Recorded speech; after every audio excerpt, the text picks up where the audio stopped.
Another patch, another Pro Guides ad. What's going on, GameLeapers? It is the Jizz back at it, and in today's video, we're going to be revealing the 15 best top laners of patch 11.6. So if you want to know which champions you have to pick so you can win your games, strap yourselves in for the next 10 or so minutes. Now, in this patch, there are a couple of big changes to top lane champions and their items, which has resulted in a real shift in the balance of power. And the Jizz is here to keep you up to date on what these wacky changes are and what they mean for you and your favorite champion. Now, if you want to master, if you want to perfect any champion on this list, then you know what you have to do, right? Get signed up to the GameLeap website, that's right. Not only do I upload videos on the daily, which are guaranteed to help you climb, we also have the freshest and the best courses and guides that thousands of your fellow summoners are already using, so join the club. Links as always in the description and comment section. Alright, let's get into it, guys, and starting off the countdown, we have a champion who featured on our best mid laners video yesterday, so if you want a versatile champion, a bit of a flex pick in that champ select, then pick Nocturne in 11.6. And yes, Nocturne top is real. This is not the Jizz baiting you. With Stridebreaker and Serix Gauge, you are a force to be reckoned with. The attack damage you get, the attack speed, the haste, the movement speed, and the tankiness and survivability with Sterak's, it's too much to handle. And especially this patch because Sterak's got buffed. Well, it actually got officially nerfed, but Riot have fixed a bug with the item where subsequent bloodline stacks were not in fact stacking. Now they do, which is huge. So in team fights, you're a lot harder to bring down. Now, Stridebreaker did get nerfed, so you're losing 100 health, but seriously, are any of us bothered by this? The dash range you're keeping, the slow you're keeping, and therefore your opponents will not be keeping their mental intact playing against 11.6 Noc. Now, just ahead of Nocturne, guys, we have a champion who is back on the best top laner series because his mythic item got buffed. So if you're a fan of blue ninjas, you'll be pleased to know Shen is back in business. Sunfire is giving you 5 more ability haste, which is always useful on Shen, so you can get multiple passive procs off in fights, and your ultimate's cooldown being a little lower, like who doesn't want that? And then Sunfire's immolate damage is reverting to what it was way back in 10.25 in the preseason, and if any of you did play League during that patch, you will remember Shen being arguably the best top laner on the Rift. So this patch, you are back to winning ways. Now, coming in next at number 13, guys, is one of the most popular top laners on the Rift at the moment because he is one of the strongest. So 11.6 Gnar is still right up there. Now, I know some of you Gnar players might be panicking because Gnar did indeed get nerfed this patch, so your bonus magic damage is down 10 at each rank in your W, but the real power of this ability comes in its max health damage, which is staying the same, so that's good. You might feel it when you're trying to execute minions with your third auto attack, but honestly, nothing to sue the balance team for. Now, it is true you're losing HP with Stridebreaker too, so that first item power spike isn't as menacing, but there is a bit of compensation, and all of you other Stridebreaker abusers need to listen up. Iron Spike Whip is 100 gold cheaper, meaning you can attain this earlier in the laning phase, which is low-key, high-key, and pawn. The 30 AD you get is a big chunk and lets you pile on the pressure quicker, just yeah.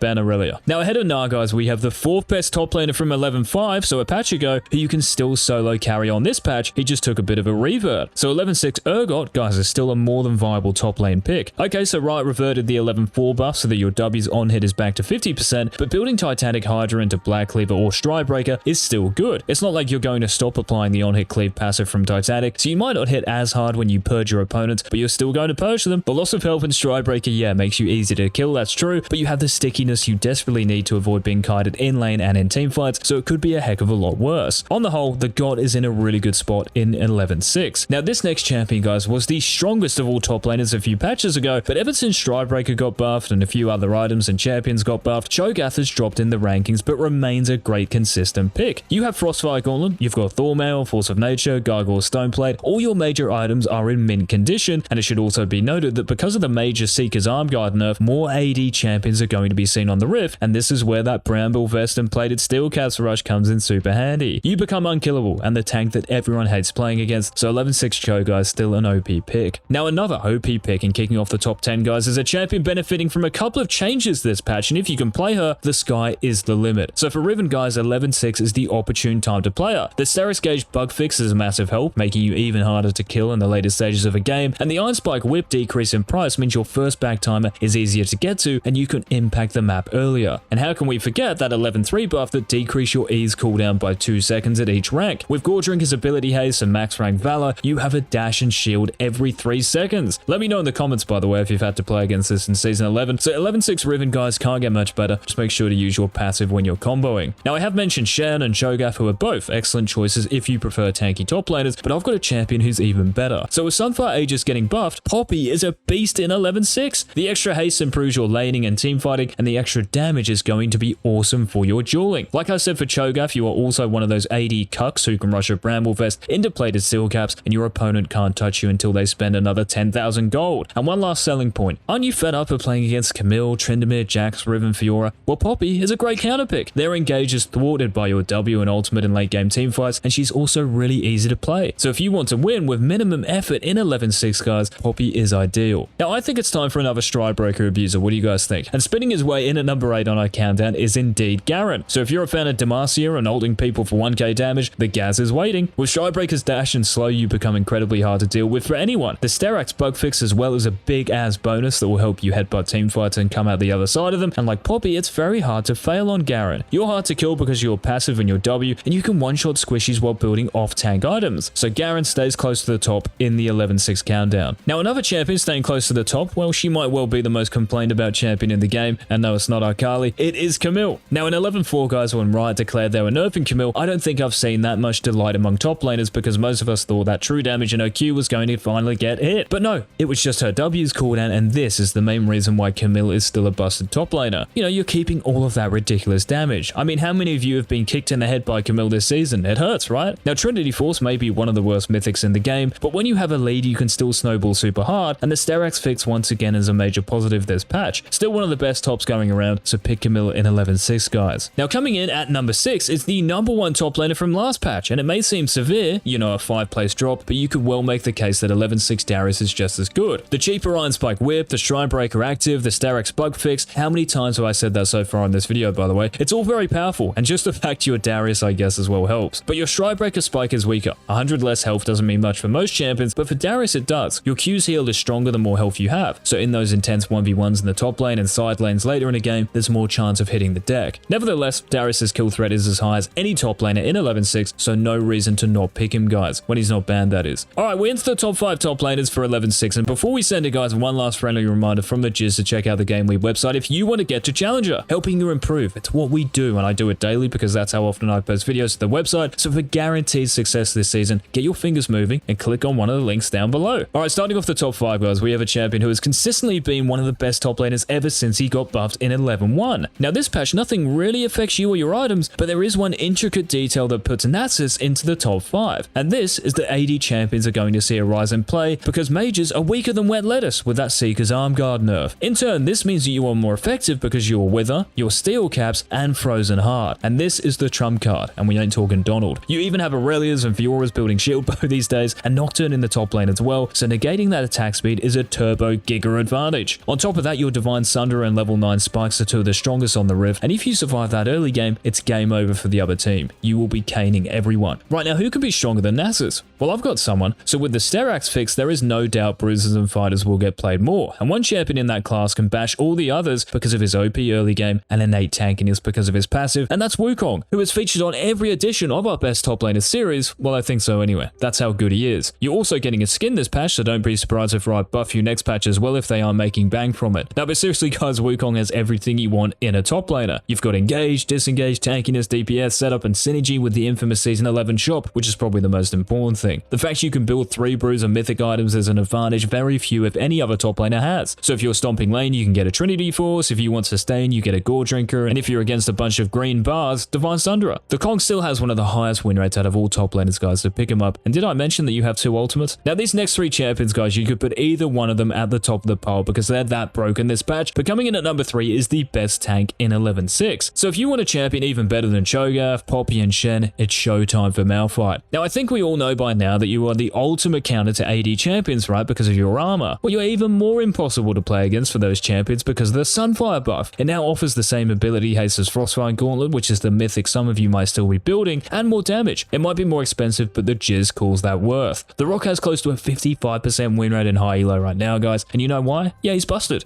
Easy to play, hard to play against, so 11-6 Malph is back among the best. Now, the runner-up to the best top laner of 11-6, guys, is a bruiser who is frothing the shield bow change this patch. That's right, Fiora is even better because the extra AD you get from shield bow's lifeline passive is more valuable than the lifesteal you were getting before. Don't get me wrong, the lifesteal was broken, but AD is the most important stat for the Grand Duelist. It empowers your entire kit, and ironically, you're healing. So when you trigger your vitals, the more damage they are going to do when your lifeline procs, and your ultimate's healing will be higher too. So instead of of healing your way through fights, I mean, you're still doing that. It's more of a case of killing your opponents before they kill you, and you will every single time. Oh, and shield bow is also giving you a bigger shield, so against all the bursts in the game at the moment from mages, from AD assassin, who will be picked more, this is another bonus. 11-6 Fiora, guys, number 2 on our countdown, and if you are a Fiora main or you play any of the champions on this list, what are your thoughts on 11-6? You guys happy? You unhappy? Let me know in the comments. Now, the number 1 top laner of 11-6, guys, I'm excited about this one because this champion has never been the winner of any of the Season 11 patches. You see, with bruisers and fighters being the popular force in the top lane, there is one champion who counters all of them. You have the range to harass them for eternity, and the disengage any champion desperately needs when they jump on you, whether that's with Stride Breaker or an ability, whatever that is. Now, Ravenous Hunter did get nerfed, so your sustain is down in the laning phase, but this doesn't stop you from cleaning house. As I said, your harass, your disengage, these still exist big time, and you also have the ability to influence the map better than anyone else because of your ultimate. You can fly around after crushing your lane opponent and do the same to the rest of the map. So for these reasons, guys, Quinn is the number 1 top laner of 11-6. How good? As always, any thoughts or comments, leave them in the comment section, and while you're there, make sure to like the video to let us know you enjoyed it, and also smash that sub button. The channel is growing at an alarming rate, guys, so hop on that GameLeap train with the jizz. And until tomorrow's upload, be it.